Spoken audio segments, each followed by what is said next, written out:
buenas noches. Hoy en la Lupa vamos a seguir un formato especial. Vamos a entrevistar a Ángel Mas, que es presidente de Acción y Comunicación en el Oriente Medio. ACOM, que es esa la asociación, es noticia porque lleva una serie de contenciosos judiciales con distintos ayuntamientos de España, en Asturias, Avilés, creo que Langreo, Gijón también, que hicieron declaraciones sobre el apartheid o el supuesto apartheid del Estado de Israel, entonces con una campaña de boicot. Realmente ACOM ha acudido a los tribunales y por ahora ha tenido una serie de sentencias en contra, diciendo que los ayuntamientos se extralimitan de esa función y no pueden declarar no pueden hacer ese tipo de declaración, ni tampoco que tenga efectos la misma. Esta va a ser parte de la entrevista. Otra parte, sin duda, hablaremos del problema del Oriente Medio y particularmente de los problemas de Israel y también los que puede crear el propio Estado israelí dentro de la problemática del Oriente Medio. Vamos a hacer ahora un alto y enseguida estamos entrevistando a Ángel Mas.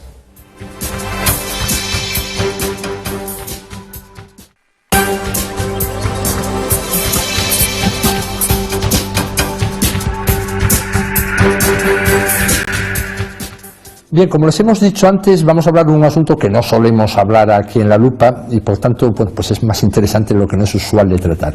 Hace unos meses el Ayuntamiento de Gijón, con una mayoría municipal amplia, pues votó la declaración de Gijón como ciudad libre del apartheid de Israel, vamos a decir del supuesto apartheid de Israel, pero bueno, el que lo denuncia así, y esto conlleva pues una serie de situaciones que vamos a hablar sobre ello ahora aquí.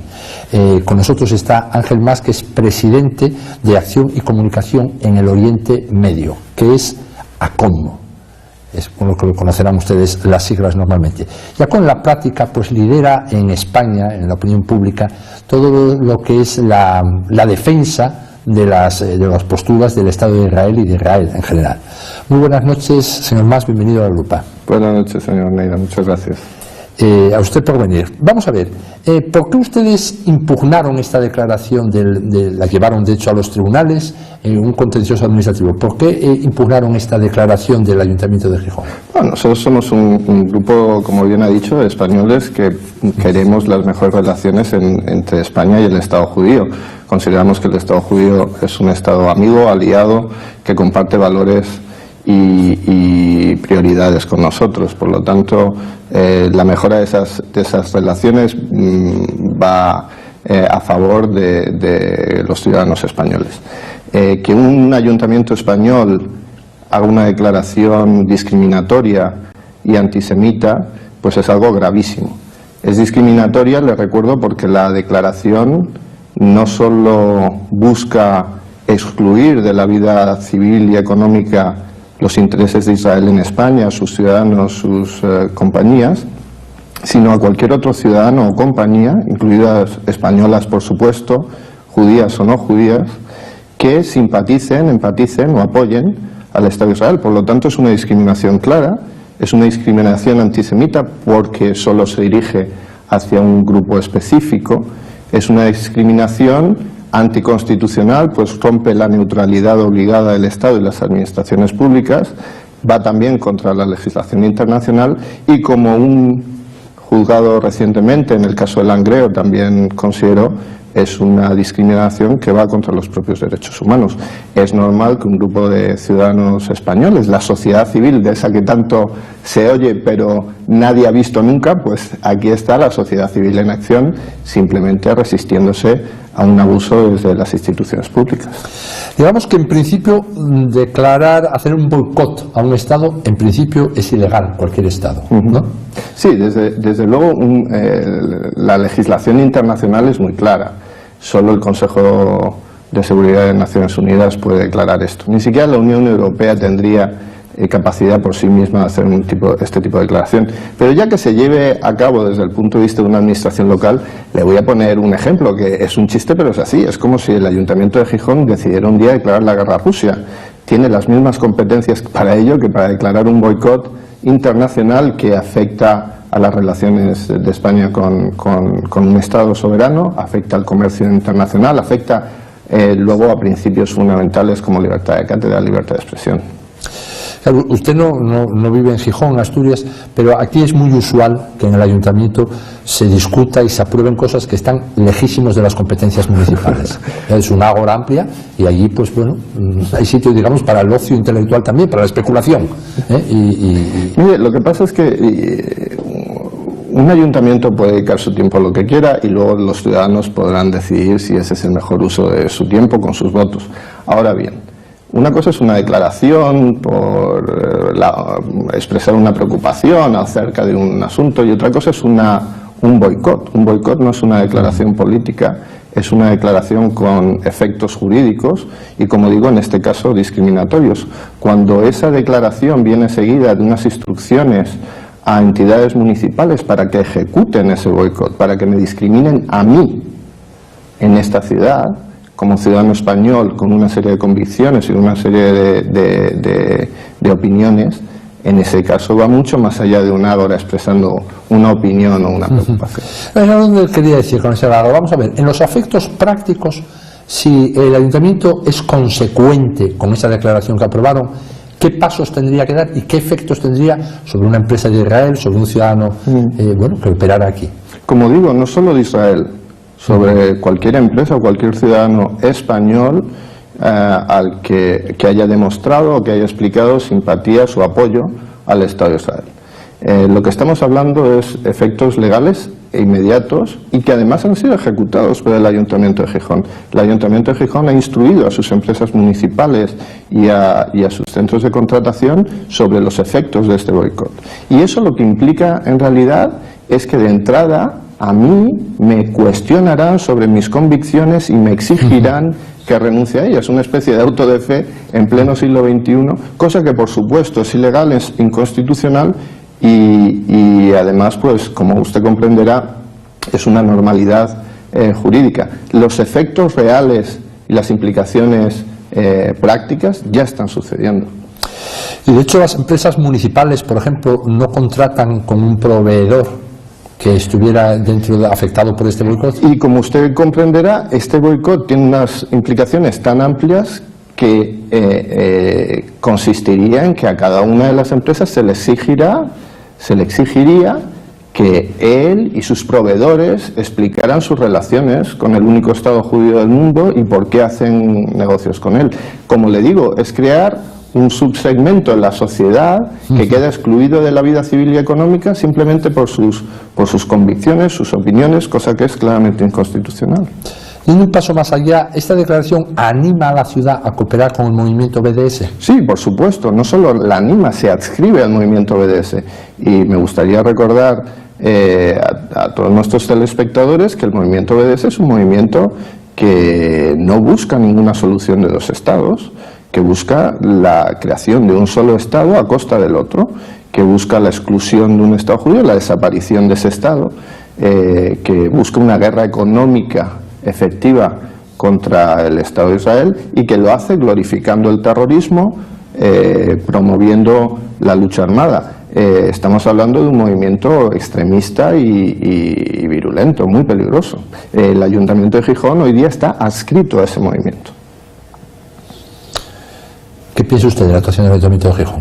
Pues mire usted, para mí como español es muy complicado venir a una ciudad de España y sentirme un ciudadano de segunda clase. Yo aquí me siento un ciudadano discriminado, un ciudadano al que sus derechos civiles le han sido conculcados. Y le han sido conculcados por las autoridades públicas, por las mismas instituciones que en principio están llamadas a defender nuestros derechos. No solo nos los defienden, sino que nos coaccionan, nos arrinconan y buscan nuestro ostracismo civil. Y como usted comprenderá, pues me siento, la verdad, muy raro, porque yo no puedo llegar a esta ciudad y presentarme un concurso público, no puedo traer un grupo de artistas israelíes, no puedo buscar la cooperación académica con un instituto, con una universidad o con médicos israelíes, y desde luego si lo hago se me va a exigir que haga una declaración formal renunciando a las cosas en las que creo, que por cierto son cosas tan simples como los derechos humanos, un Estado democrático garantista y plural. Es algo inconcebible. Vamos a ver, estamos hablando del Ayuntamiento de Gijón, pero en realidad esta iniciativa se adscribieron a ella muchos ayuntamientos en España. Sí, en unos España, 50. Unos 50. Por ahora. En sitios como en Cataluña con una cierta importancia. Efectivamente. Con una cierta importancia.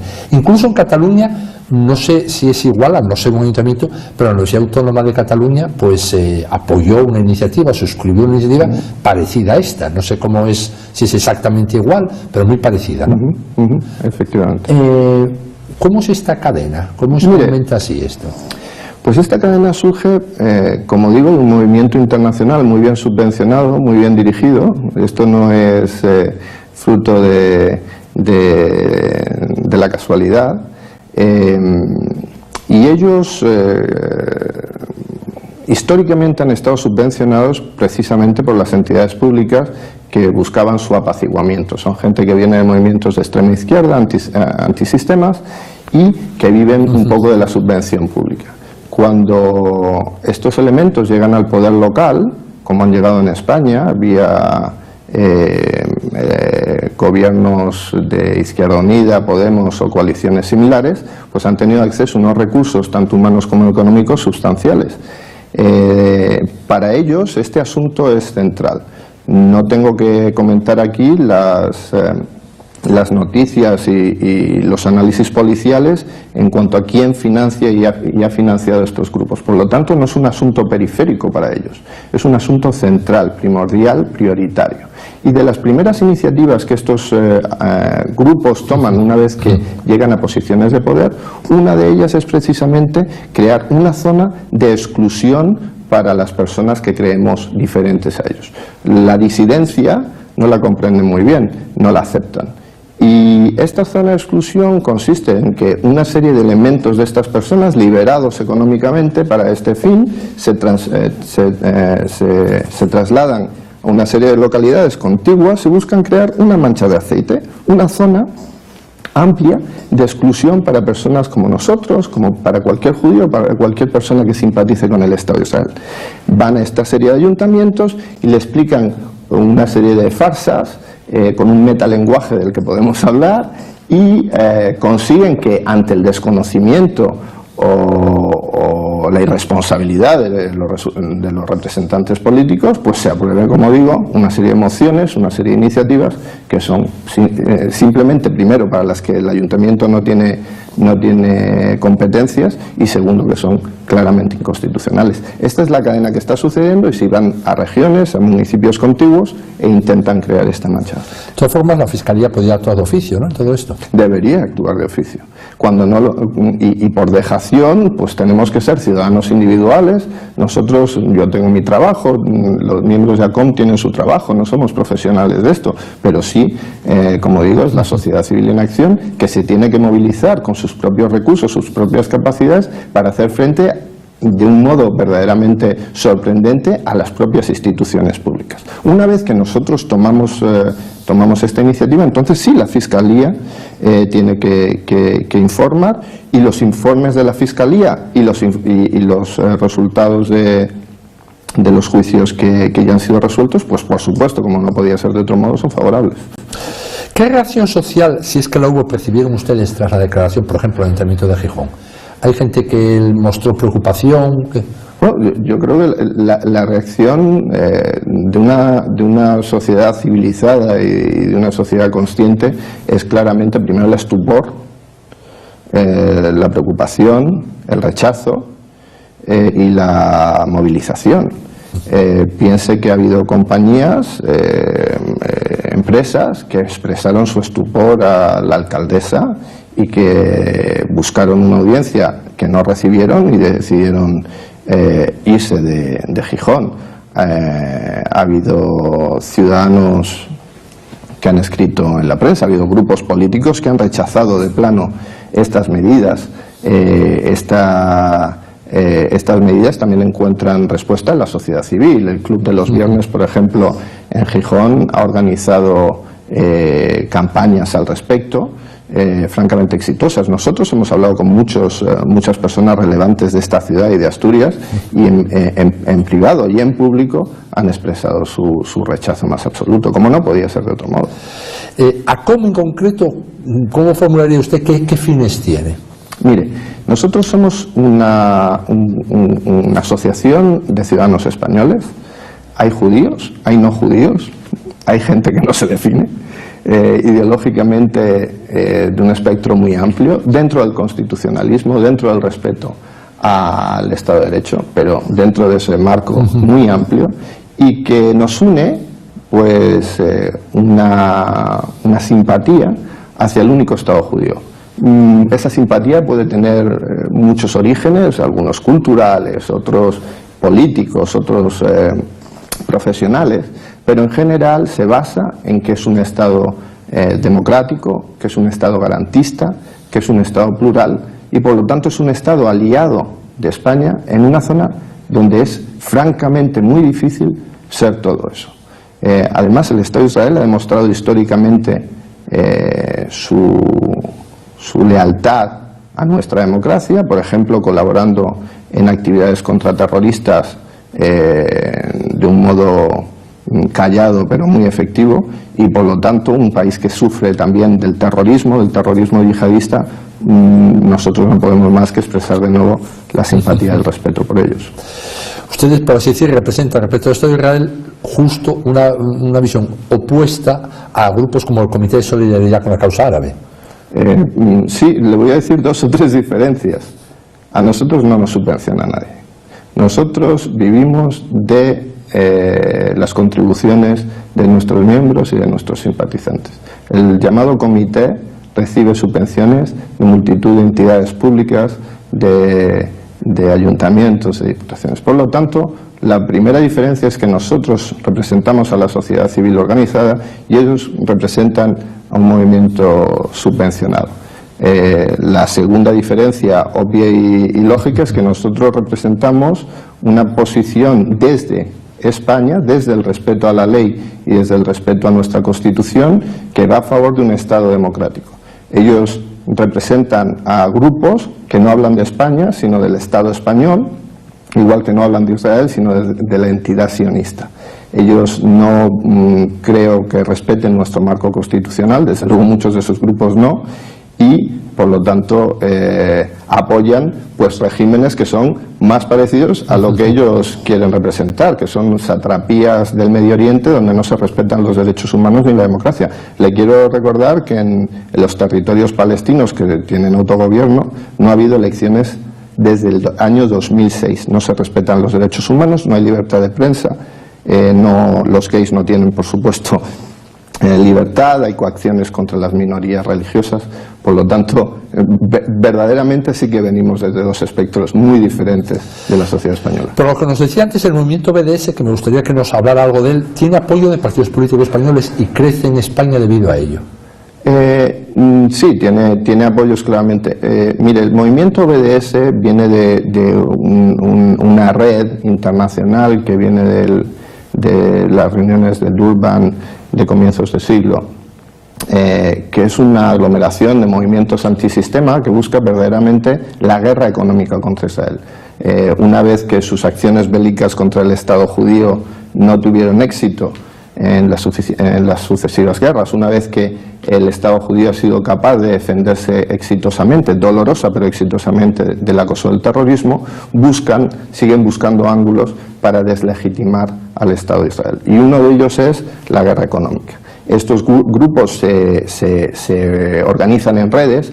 Desde el marxismo-leninismo es muy fácil de comprender, son células, van cambiando de nombre, van cambiando de identidad, pero fundamentalmente buscan lo mismo. Buscan la desaparición del Estado de Israel. Y lo hacen desde un ángulo francamente antisemita. ¿Y por qué es antisemita? Pues porque siguen los directrices, los paradigmas históricos del antisemitismo traducidos al siglo XXI. ¿Cuáles son estos? La demonización del Estado de Israel, todo lo malo que sucede allí, en el Oriente Medio, todo lo que está sucediendo allí, en Siria, en Irak, en Líbano, en Egipto, todo tiene que ver con el Estado de Israel, la demonización. Usan la deslegitimación del Estado de Israel. El Estado de Israel es un Estado reconocido por las Naciones Unidas desde 1948, o sea, está reconocido a la misma vez que al resto de los países de la zona, y además tiene un régimen democrático. Sin embargo, es el único al que se deslegitima. Se usa el doble rasero. Como usted comprenderá, si midieran las libertades públicas en el resto de los países de la zona y las compararan con el Estado de Israel, no tendrían tiempo para criticar a los otros regímenes antes de ponerse en el último de la lista a tratar el tema de Israel, pero no, lo tratan con doble rasero. Y finalmente demonizan a sus ciudadanos. Lo demonizan, por ejemplo, hablando en términos verdaderamente caricaturescos del ejército del Estado de Israel, de las fuerzas de defensa de Israel, que es un ejército popular donde sirven todos los chicos, todas las chicas, sin excepción, desde hace muchísimos años, y los tratan a todos como si fueran una especie de criminales de guerra. Por lo tanto, esas 4 Ds, la demonización, la deslegitimación, el doble rasero, son los rasgos característicos del antisemitismo traducido al siglo XXI, que es el antisionismo que enmascara fundamentalmente la judeofobia con todos sus niveles desde tiempo inmemorial. Así que el antisemitismo a la cabeza viene enseguida el nacionalsocialismo, efectivamente, los cristales rotos, efectivamente. Etcétera. ¿Sabe qué viene a la cabeza? Judenfrei. Judenfrei era un término alemán que significaba libre de judíos, un espacio libre de judíos, un espacio que por ley se iba excluyendo a los judíos, y en este caso al único Estado judío, porque solo hay uno, de la vida civil, de la vida económica, se le iba arrinconando y se le iba invocando al ostracismo. Y esto es lo que estamos viviendo hoy con este tipo de resoluciones, lo más parecido a los años 30 que se puede ver hoy en el siglo XXI. Y a nivel internacional le puedo decir que la reacción es de estupor ante esta situación que se vive en España hoy día. Y no se podría ver de una forma un poco más benévola. Le propongo lo siguiente. Cuando la guerra del Vietnam, aquí en Asturias, pese a que era época de Franco, hubo manifestaciones importantes, notables, claro, no de miles y miles de personas, pero a lo mejor cientos o mil personas, en contra de la guerra del Vietnam, y era el Yankees Go Home. Pero en el fondo no era el ataque al delineante de Filadelfia o al tendero de San Diego, sino que en realidad era a la administración Johnson, a la forma de funcionar en aquel momento la administración americana. No cabría decir lo mismo que si el Estado de Israel se llegara a unos acuerdos, bueno, digamos, más avanzados que fueron los acuerdos de Oslo, en que ya se lograron una convivencia entre unos y otros. No cabría pensar que ya acabaría esa judeofobia.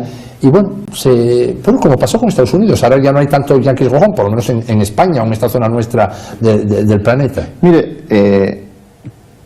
es interesante que usted saque los acuerdos de Oslo, porque los acuerdos de Oslo fundamentalmente dicen 2 cosas. Una, que tendrá que ver un acuerdo entre las partes basado en la negociación. 2, una solución de 2 estados, un Estado judío y un Estado árabe palestino. Cuando uno boicotea a una de las partes, cuando no la legitima como una parte con la que hay que negociar, con la que hay que hablar y que será una de las partes en la solución, no está buscando una solución dentro del marco de los acuerdos internacionales. Está hablando de la destrucción de una de las partes y de su exclusión. Como le digo, la exclusión del Estado judío no es una crítica a su gobierno, va más allá, va a la deslegitimación de su derecho a existir en paz y en seguridad. Por lo tanto, esa es la línea roja que divide una crítica legítima a las actuaciones de cualquier gobierno, a las de España, a las de Francia y al que sea, con el antisemitismo, que es quitar al pueblo judío su derecho legítimo a la autodeterminación nacional, reconocido por las Naciones Unidas y además desde hace casi 70 años.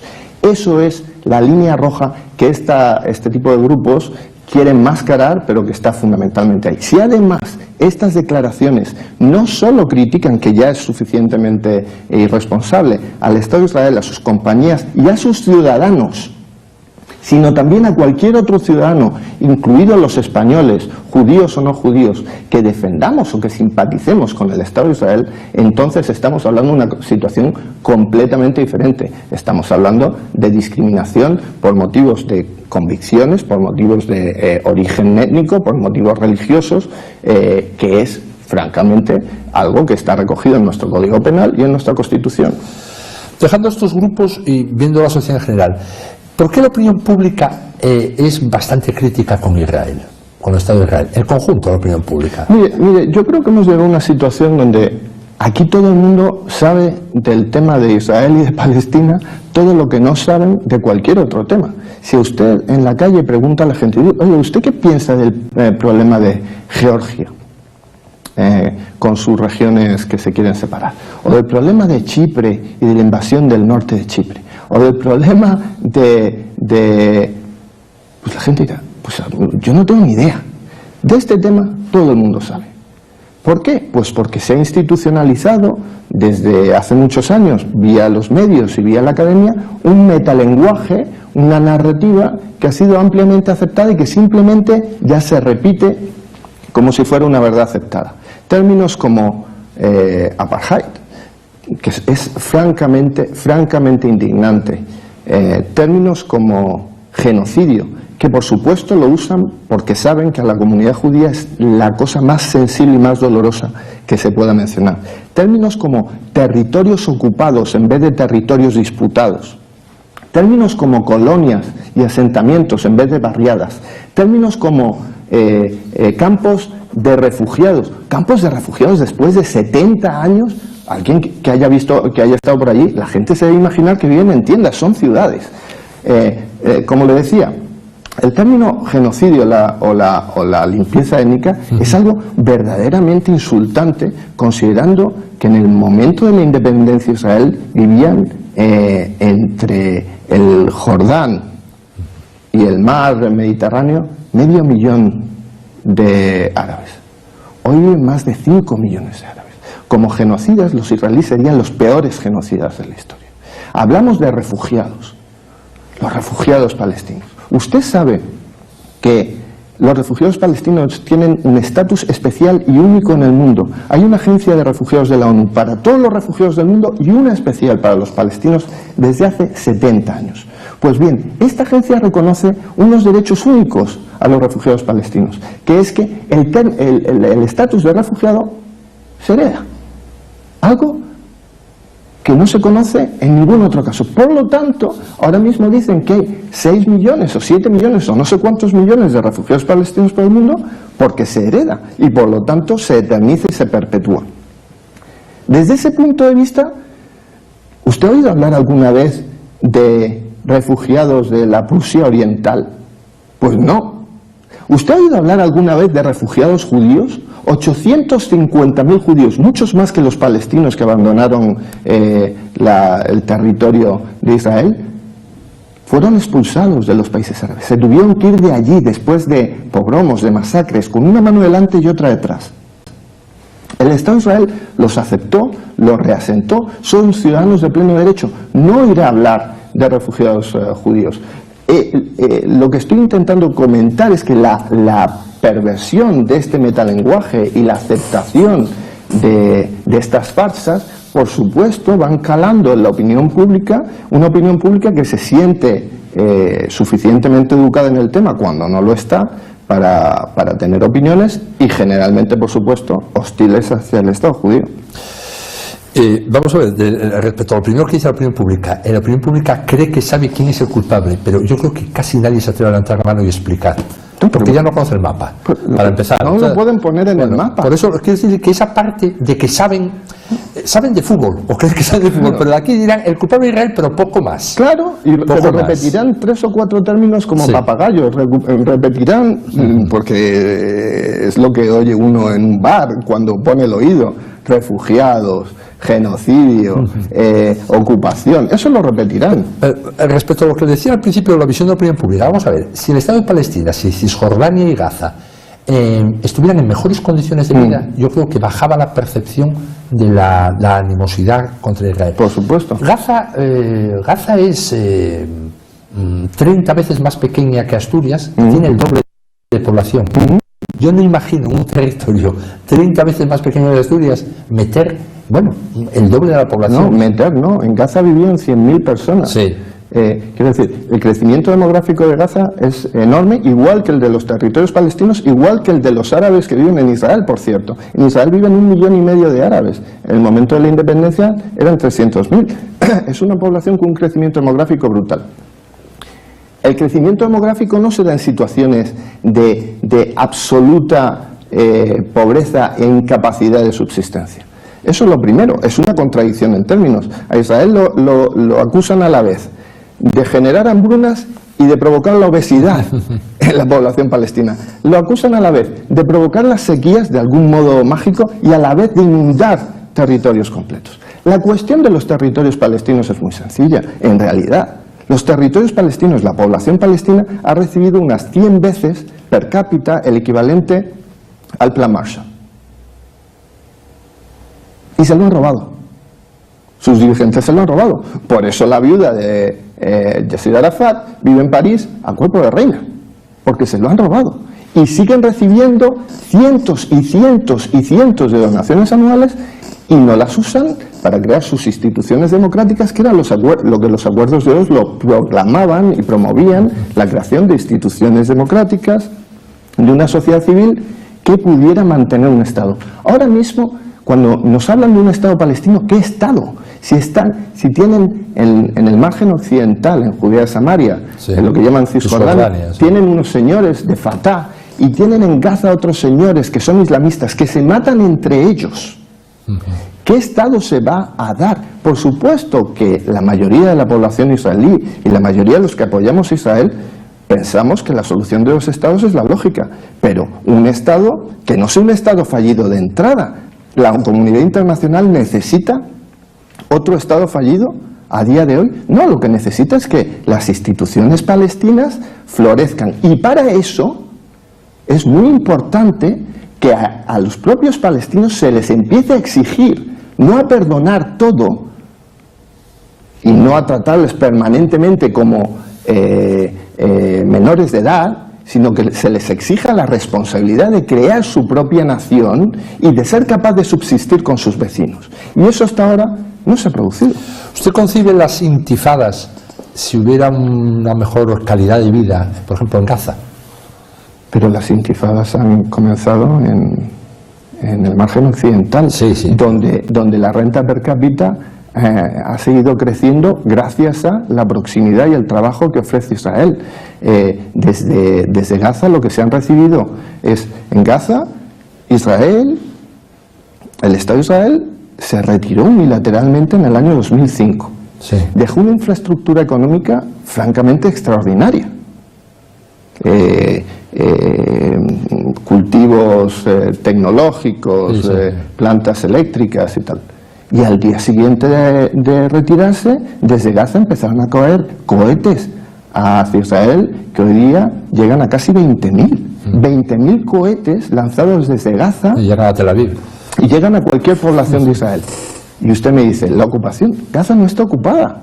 Pero por supuesto es una situación insostenible. No digo socialmente, que estuvieran en mejores condiciones. Pero socialmente lo primero es reconocer que los palestinos son víctimas, sí, víctimas de su liderazgo, víctimas de Hamas, que es un movimiento islamista, yihadista, que oprime a su población y que les impone esta situación de guerra permanente como cualquier régimen nazifascista, cualquier régimen islamofascista propone, porque ellos no pueden dar soluciones a la vida de la gente, lo que dan es guerra, y sobre ese entramado de belicosidad y de agravios permanentes es sobre el que construyen su poder, no sobre dar una situación de bienestar a la gente.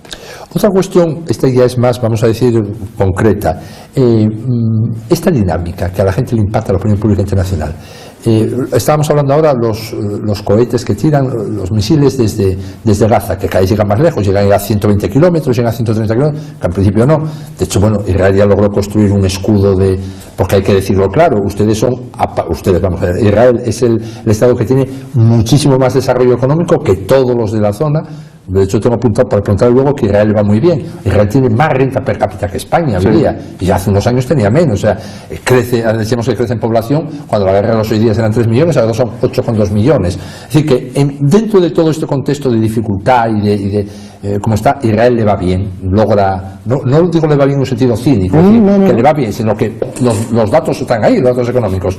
Bueno, Israel logró obtiene, además con la buena relación de Estados Unidos, un escudo antimisiles y bueno, se va defendiendo ante esa situación.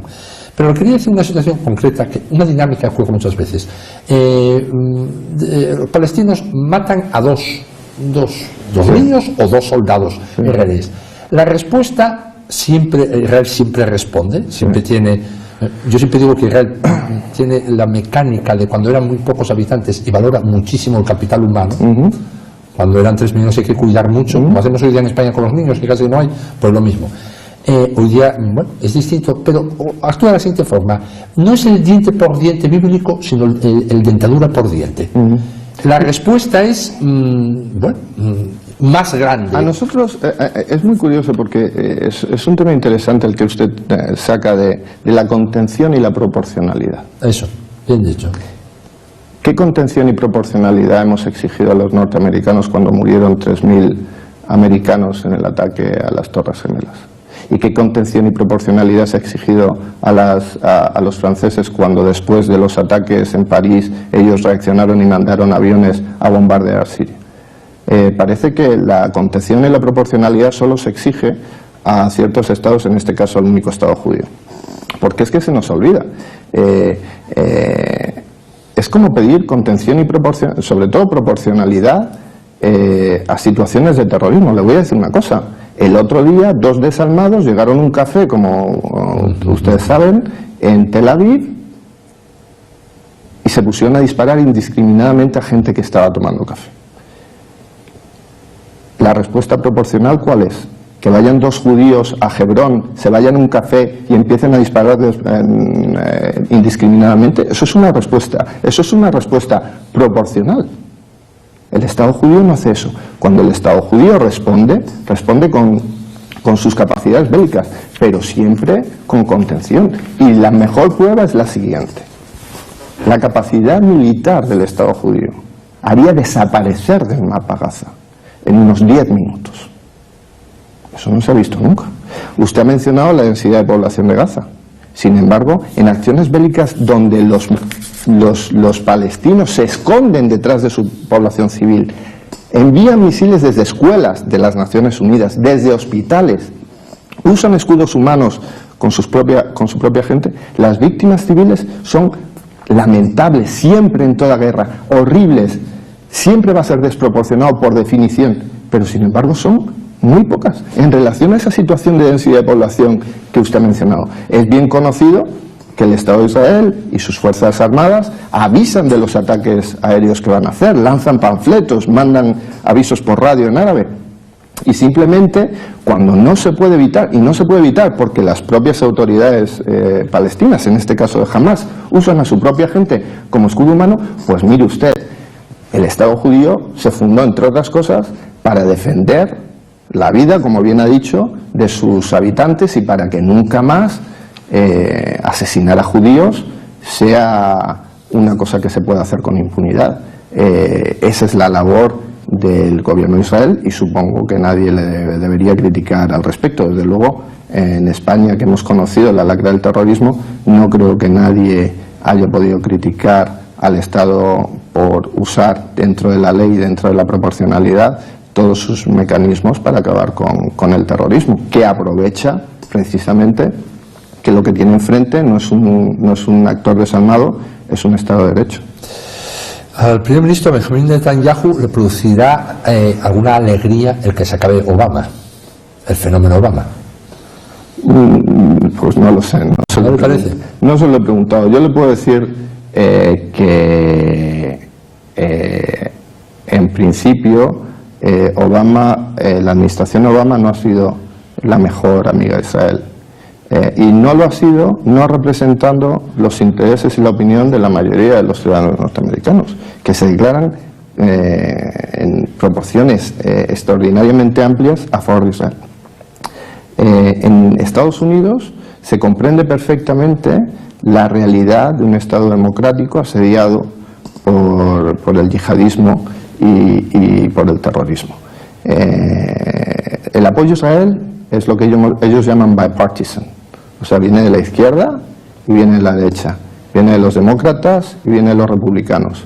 En la Cámara de Representantes y en el Senado el apoyo a Israel es prácticamente unánime. Por lo tanto, la administración Obama es la que no ha representado bien el sentimiento de su población, y el sentimiento de su población bien representada por sus congresistas y sus senadores. ¿Por qué? Bueno, es una administración altamente ideológica, que recordamos el discurso famoso del presidente Obama en la Universidad del Cairo, un discurso francamente relativista, donde vino a decir que no había situaciones mejores ni peores y que el Islam radical venía a ser equivalente, igual de aceptable como actor político a cualquier fuerza democrática.